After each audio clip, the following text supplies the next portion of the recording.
Ahuna Can. men başlat namazımı derli hiç okap bilemok diye. Taş damarını alaka okar yer doğası var diye.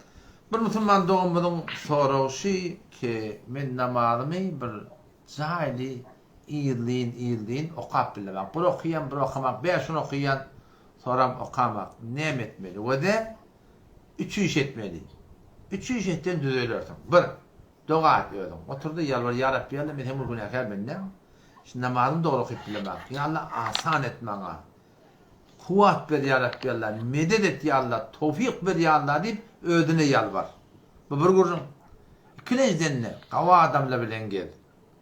Kava adamla namarılca, dehretilce, bu neden kaçayan, hudaylıklı, imanlı adamla, barandatan huday peygamberden şeriattan gurrun veren adamla, din, diyanattan gurrun veren adamla, kav kanal olsun, kav kitap olsun, kav peyç olsun, şu kavula bilen koşuşmalı, ikinci oldu.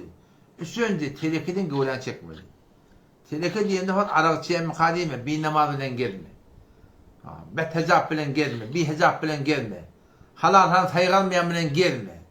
Teleke bilen gelsen teleke olursun. Teleke bilen gelsen, teneler kavvadan ya son kavva edersin, ya o sen teleke eder. Onun için üst zat gerek. Dua etmeli, kavva adamla bilen katlaşmalı, kavva adamla kitabını okuymalı, kav peşle bilen olmalı, kav grupla bilen olmalı. Kavva turşukla bilen olmalı. Telekiden de güven çekmeli. Şu üstadın bereketinden inşallah günmün düzelir gider. Elbette bir rappa yönü de. Asıl sıratları imanın kuvveti gerek. İman inanç var da. Allah Teala'ya inanç, kıyamata inanç, cennete inanç. Şu inancı güçlendiriyen bir gururuna var. İnancı kuvvet veren bir gururuna var da.